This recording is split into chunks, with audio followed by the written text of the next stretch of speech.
네, 마켓 리더의 특급 전략입니다. 오랜만에 함께 하십니다. KDB 대우증권 투자전략팀 김정환 애널리스트입니다. 안녕하십니까? 예, 안녕하세요.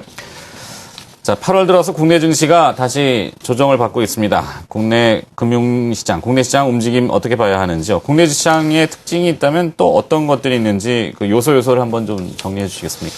예, 일단 8월 들어서 이제 첫 거래일 빼고는 계속해서 지금 조정이 나오고 있습니다. 오늘은 좀 기술적 반등이 나오고 있는데, 그래서, 지난 6월에 그 악몽이 되살아나는 게 아닌가, 이런 우려감을 안고 지금 출발을 하고 있는데, 사실 역사적으로 볼 때, 1980년 이후에 코스피 움직임을 보면, 8월 시장의 수익률이 안 좋았습니다. 그래서 7월에는 상대적으로 상승 흐름이 있었지만, 그래 8월 시장이 안 좋은 흐름을 보였기 때문에 혹자들은 8월 주식 시장을 놓고 랠리 킬러다 이런 얘기까지 지금 하고 있는 그런 상황입니다.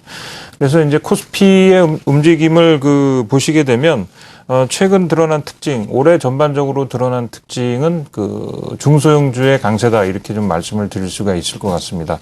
그래서 이제 최근에 보면은 코스닥 지수라든지 코스피에서 또 소형주, 그다음에 중형주가 코스피 대비 상대적으로 높은 수익률을 좀 나타내고 있고, 최근 같은 조정장 흐름에서는 이와 같이 중소형주의 강세 흐름이 다시금 이어질 수 있다 이렇게 말씀을 드릴 수가 있겠습니다. 네. 자, 이 혹자들이 이야기하는 랠리 킬러, 그러니까 태클을 건다는 얘기죠. 8월은 전통적으로 보면은 좀 많이 약했다 이런 말씀이신 것 같은데, 랠리 킬러를 잡을 만한 스나이퍼를 찾아야 되지 않겠습니까? 그렇습니다. 자, 스나이퍼가 과연 어떤 요소인지 봐야 되는데, 일단 미국 쪽은 괜찮은 것 같습니다. G2로 봤을 때 중국이 이제 또 주목을 받을 텐데요. 오늘 이제 수출 동향이 나오고 내일은 물가 지표들이 또 대거 쏟아져 나올 텐데, 해외 증시 중에서 국내 증시와 유사한 움직임을 보이는 곳은 어느 쪽입니까? 일단 국내 증시와 유사한 움직임을 보이고 있는 것이 이제 대만 가권 지수가 되겠습니다. 네, 대만 가권 지수의 움직임, 특히 이제 올해 이후에 보시게 되면은 이제 방향성 측면에서 보면 굉장히 좀 일치하는 그런 흐름을 보여주고 있다 이렇게 말씀을 드릴 수가 있겠고, 가권 지수 같은 경우 보시게 되면은 7월 중순 이후에 우리보다 좀 선조정에 들어간 모습입니다. 최근에는 가권 지수하고 국내 코스피가 거의 지금 동일하게 좀 움직이고 있는데, 최근에 가권 지수의 움직임을 통해서 보면 코스피도 역시 동조화 현상을 감안한다면 단기적으로는 좀 조정 흐름이 좀 불가피한 게 아니냐 이렇게 좀 판단을 해볼 수가 있겠습니다. 그리고 조금 참고적으로 말씀드리면 이제 미국 증시 같은 경우 지금 8월 첫째 날에 이제 신고점을 계속 이어갔습니다만 이후엔 조정을 보이고 있는데, 역시 우리가 좀 관심 깊게 지켜봐야 될 것이 미국의 다우 운송 지수가 될 것 같습니다. 다우 이론에 의하면은 다우 운송 지수가 다우 지수를 선행하는 거로 이렇게 나와 있기 때문에 다우 운송 지수의 움직임에 관심이 모아지고 있는데, 다우 운송 지수 같은 경우는 8월 들어서 조정폭이 좀 상대적으로 좀 깊어지는 그런 모습입니다.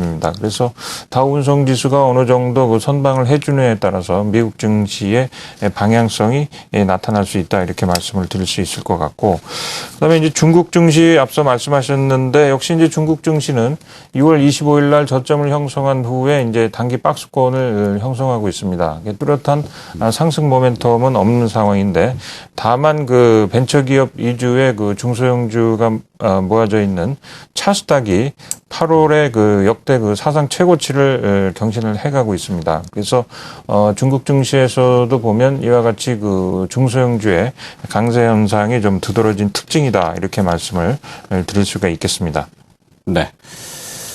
자, 말씀을 쭉 들어보면 사실 미국의 다우 지수하고 미국만 좀 잘 나가는 것 같죠. 미국이 재채기를 하니까 사실 재채기라는 게 이제 양적 완화 축소 이것을 확대 해석하면은 유동성이 회수해 가는 거 아니에요. 나머지 아시아 이머징은 화들짝 놀랐고, 또 브라질이나 이런 주변 큰 나라들, 인도 같은 경우도 지금 굉장히 어렵죠. 그렇습니다. 그러니까 미국만 잘 나가는데, 국내 증시를 이제 앞으로 어떻게 예상해봐야 되는지 눈여겨봐야 할 포인트가 있다면 어디에 있습니까? 일단 국내 증시 보시게 되면은 전일 급락하면서 이제 이른바 그 공포지수라 그러면 V코스피가 지금 그 상승을 하고 있습니다. 그래서 투자 심리가 좀 다소 위축되는 게 아니냐 이런 그 우려감이 좀 있고요. 일단 그 주체별 매매 동향을 보시면 이번 주 들어서 다시 이제 외국인들이 그 순매도로 그 돌아서고 있기 때문에 수급상으로도 조금 안 좋은 모습이다. 특히 이제 그 기관들이 이제 투신권을 중심으로 1900포인트만 도달하게 되면 이제 매물을 내놓고 있기 때문에 수급상으로 봤을 때에도 그렇게 썩 좋은 모습은 아니다. 이렇게 좀 말씀을 드릴 수가 있을 것 같습니다.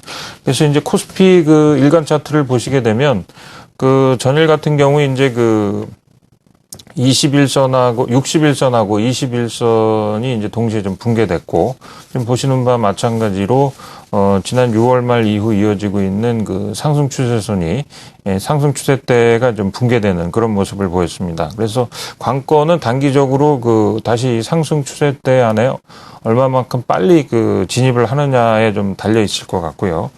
그래서 그 개별 종목으로 이제 보게 되면은 그 IT 대표주라고 볼 수 있는 삼성전자가 다시 이제 전저점을 테스트하고 있고, 그동안에 이제 기관이라든지 외국인이 선호했던 자동차주, 그 현대차와 기아차 같은 경우도 21선을 중심으로 그 주가가 좀 움직이고 있어가지고 방향성을 모색하고 있습니다.